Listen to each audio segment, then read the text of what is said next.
Chicken ଭଲରେ ଧୋଇ ନେବା। ଲୁଣ ହଳଦୀ ଦେଇକି ଗୋଳେଇଦେବା ଭଲସେ। ସୋରିଷ ତେଲ ପକାଇଦେବା। ଏବେ ଦେଖନ୍ତୁ ଏଇଠି ମୁଁ 100 ml ସୋରିଷ ତେଲ ନେଇଛି। ଏବେ ତେଲ ଆମର ଗରମ ହେଇସାରିଲାଣି। ଏବେ ଆ ଭିତରେ ଆଳୁକୁ ଛାଡ଼ିବା। ଆଳୁ ଟିକେ ଫ୍ରାଏ କରିନେବା ଭଲସେ।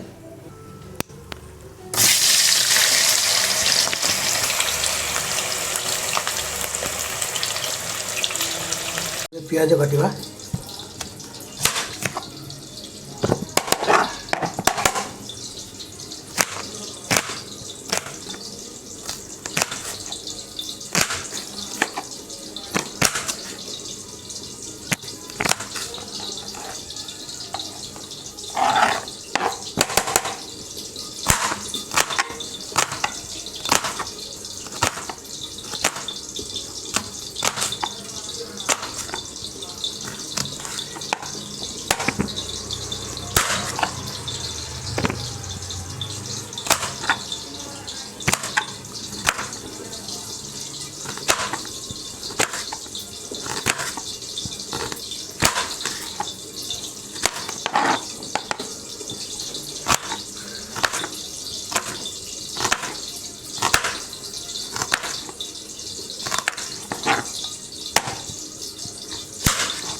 ଟମାଟୋ କାଟିବା।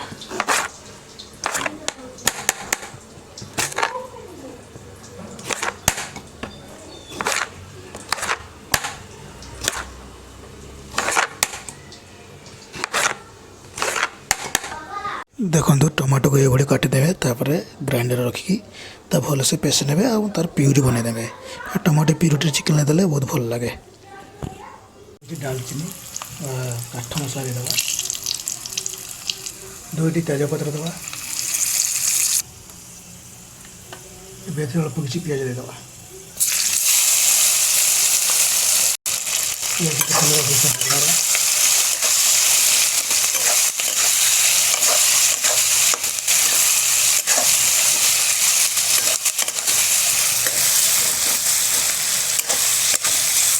ଅଧା ଚାମଚ କାଶ୍ମୀର ଚିଲି ପାଉଡ଼ର ଦେଇଦେବା ଏବଂ ଏହାକୁ ଭଲସେ ଗୋଳେଇ ନେବା। ଏଥର ଭଲସେ ଏମିତି ମୁଗୁଳି ଗୋଳେଇ ନିଅନ୍ତୁ। ଏମିତି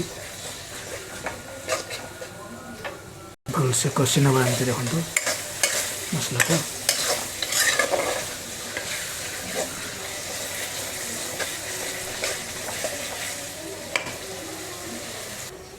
ମସଲା ରେଡ଼ି ହେଇଛି। ଏଥର ଆମେ ଟମାଟୋ ପିଉରି ଦେଇଦେବା।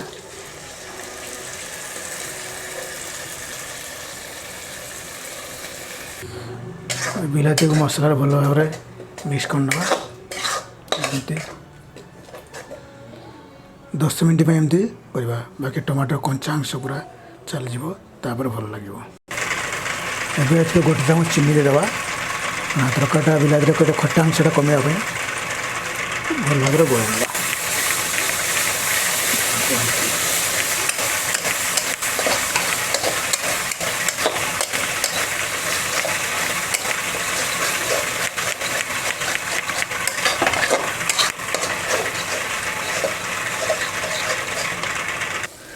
ଏବେ ଆମର ମସଲା ରେଡ଼ି ହେଇଗଲାଣି। ଏଥର ଆମେ ଚିକେନ୍ ଛାଡ଼ିଦେବା। ତା ଦେହରେ ଚିକେନ୍ ପୁରା 1 କେଜି ଅଛି। ଭଲସେ କଷିବା। କଷି ନିଅନ୍ତୁ।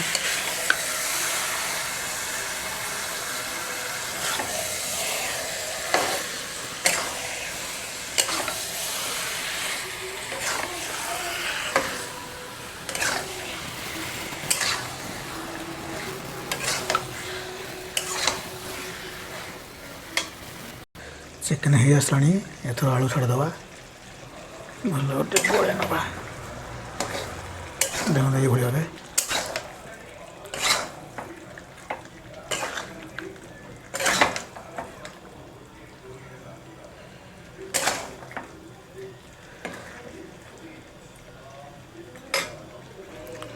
ଏବେ ଏଥିରେ ଅଳ୍ପ ଜିରା ଆଉ ଧନିଆ ଗୁଣ୍ଡ ମୁଁ ଯେଉଁଟାକୁ ଘରେ ପ୍ରସ୍ତୁତ କରିଛି ତାକୁ ଦେବି। ଆଉ ତା ସହିତ ଗରମ ମସଲା ଦେବି, ଚିକେନ୍ ମସଲା ଦେବି, ଦେଇକି ଭଲ ଭାବରେ କଷି ନେବି।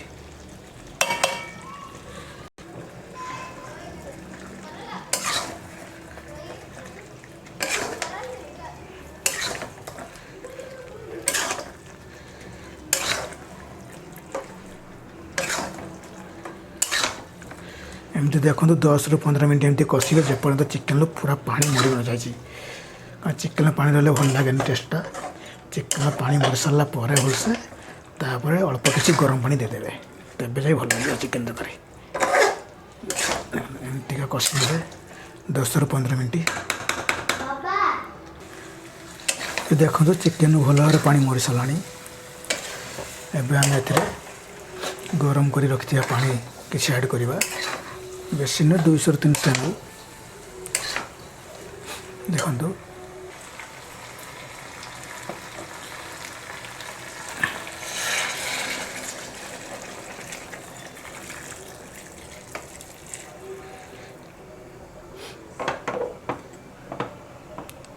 एमती 200 ରୁ 300 ml पानी देदेवे तापर एमती चिकेन टाक भल भाव गोल ने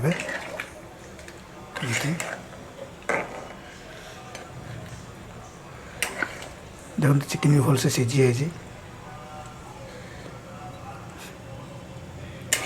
एबे आम आपको 10 ରୁ 15 मिनट छाड़देवा फुटिया भलसे फुटिले झोलटा खाया भल लगे।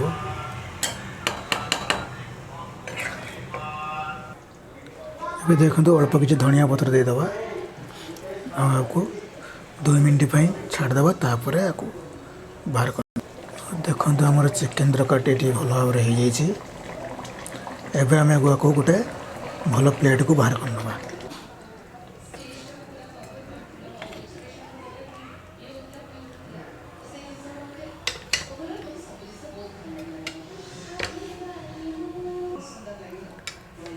तो देखो सांग मैंने केते सुंदर देखा जाउची। जदि मो वीडियोटी आपको भल लगी थाए तो मो चैनल को गोटे लाइक गोटे सब्सक्राइब और शेयर करने भूलें प्लीज़। ये भाव आप बन ट्राए करूँ।